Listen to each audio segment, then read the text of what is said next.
What's up you guys?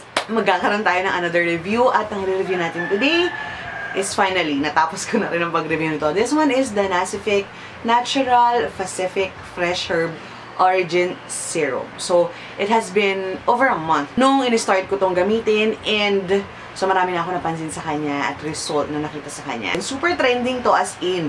Ang dami niyang sponsored videos sa Instagram, sa Facebook, super dami. Kaya talaga na-interest din ako sa kanya. Eto, nabili ko siya for 800 pesos. 50 ml lang laman niya.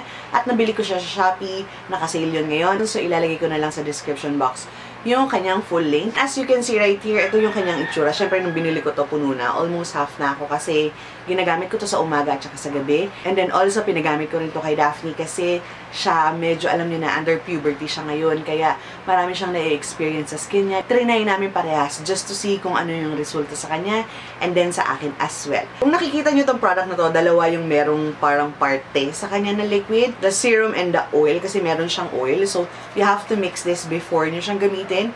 And ako, usually, I use 5 drops of this. Nilalagay ko muna sa kamay ko. 5 drops and then ginaganyan ko all over my face and then on my neck. And then siya, i-spread ko sa aking kamay. Tapos ng ganyan, ganun ko siya gamitin. And then again, ginamit ko to sa umaga at saka sa gabi. Sa mga hindi nakakaalam yung aking mukha, is seasonal din. So, may season akong oily, may season akong oily combination skin, may season naman akong dry or normal skin. So, 4 seasons din ang mukha ko, you guys. During the time na ginamit ko to, medyo oily ako. It's because of the weather na meron tayo ngayon. Siyempre, sobrang init. Nagkaroon din ng maulan, pero very minimal days lang naman yun. Pero mostly, oily ako because of the heat. Okay, so isunod naman natin yung mga kiniklaim nitong product na to. Make vitamin C your skin new best friend with the Fresh Herb Origin Serum. This best-selling concentrate is packed with vitamins and antioxidants that work to diminish wrinkles, minimizes pores, brighten dullness, and treat troubles. Made with Bipace Oil Essence formula, this product tingles ever so lightly on the skin, but this lessens as your skin condition improves. Best of all, it is made without synthetic preservatives, so it won't irritate the skin. Now, continue naman tayo sa mga napansin ko while using and after using this product. Unang-una, yung sinasabi niya kasi na may tingly feeling to pag ginagamit nyo. Personally, for me, wala akong naramdaman. Si Daphne rin, wala siyang naramdaman. Though, may times na may mga pimple siya and all that. Wala naman siyang tingly feeling na na-experience. Siguro, kapag super-duper intense yung inyong pimple problem, doon kayo nagkaka-tingly feeling. But for me, tsaka sa anak ko, walang ganong feeling. Etong product na to, if you're aiming for a glass-looking skin, okay siya. Kasi, sabi ko nga sa inyo, ginagamit ko to sa umaga. So, sa umaga, pag ginagamit ko siya, pinapatungan ko rin siya ng like, may yung powder ko, and then may blush and all that.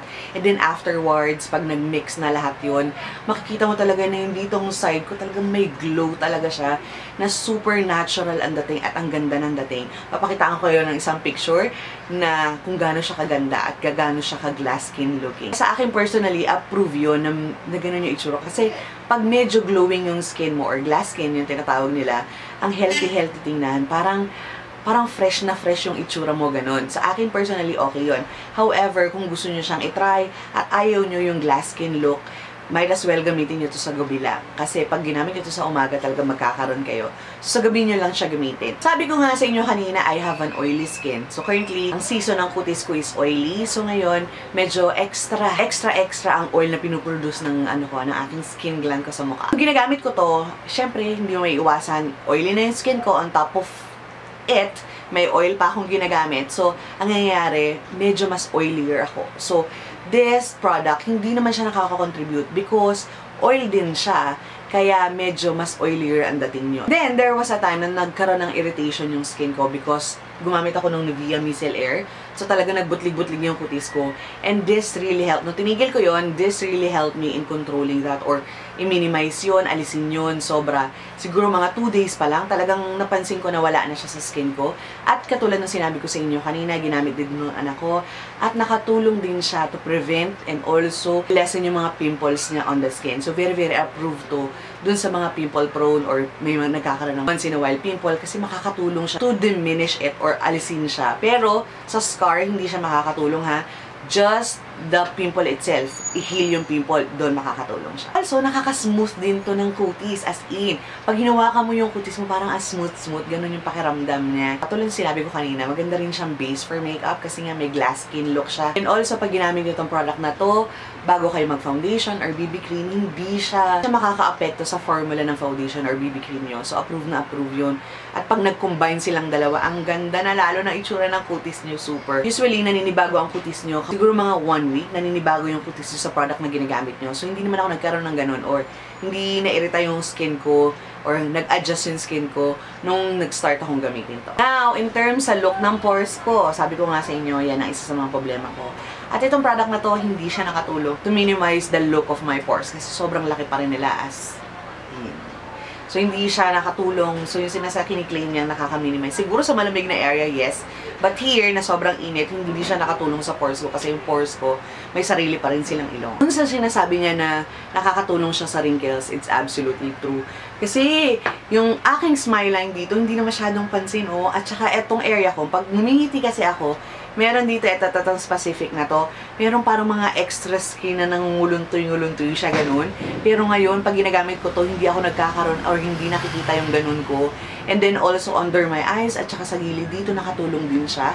So, I think this is okay sa mga ka-age ko dyan. Medyo problema niya na yung mga wrinkles at lines, makakatulong to. And then, last na ito sa napansin ko, hindi to compatible kung papatungan nyo siya ng isa pang anti-aging. Kasi ako, ang ginagamit ko, I have my toner. Mag-wash ako, then toner, and then merong akong aloe vera water. And then, tsaka ako magsiserum, at tsaka magkikream ako, at tsaka sunscreen. Ang daming process, diba? Ang hirap magpaganda, te. So, yun ang process kong tinitake. Now, yung cream ko, pinalitan ko siya ng anti-aging, or ang ginamit ko is this Olay Age Protect, kasi paborito ko, te. So, ginamit ko siya ulit, and then, nung ginamit ko to, nagkaroon ng reaction to sa skin ko. Maybe because this one is anti-wrinkle as well, at saka ito anti-wrinkle, na naglalabanan silang dalawa. So, nangyari, nagkaroon talaga ako ng intense pagbubutlig sa aking skin. Sobra. Yung parang mini-mini pimples, gano'n, nagkaroon. Hindi lang isa. Siguro mga 10 peraso ang nagkaroon ako sa kutis ko. So, medyo hindi siya compatible kung gagamitan nyo pa siya ng isa pang anti-aging. So, ang gamit nyo sa kanya, regular moisturizer na lang. So, ang ginagamit ko ngayon is this Himalaya Herbal Nourishing Skin Cream. Ito, tinatry out ko to ngayon. So, silang dalawang ginagamit ko together. Itong Olay Age Protect, ginagamit ko na lang siya sa gabi para hindi sila magbaggaan at hindi mairita yung skin ko. Ang basic conclusion ko, if I would recommend this, yes, I would recommend this, especially for those who are acne prone at saka yung maraming texture sa mukha. I would recommend this to you. And also, dun sa mga gusto ng glass skin look, kung gusto nyo ma-attain yun, I highly recommend this kasi talagang bibigyan niya kayo ng ganon. That's it for this video. Sana may natutunan kayo at nakatulong ako sa inyo. If you did, do not forget to leave me a like. At kung may mga suggestion kayo on what video to do next, comment kayo sa baba. And that's it. I hope you guys enjoyed it. Thank you very much guys for watching. Don't forget to be happy all the time and have a great day. Bye guys! What's up? If you want to see my latest video, eto yan. Click nyo lang yan. At kung hindi ka pa nagsusubscribe sa channel ko, click mo yung pagmumukha ko dyan. All of my social medias will be down here, so go and check me out there. And I would like to say hi to Venus Rojas. Hello, Venus. Thank you for watching. I love you, and I'll see you guys soon. Bye!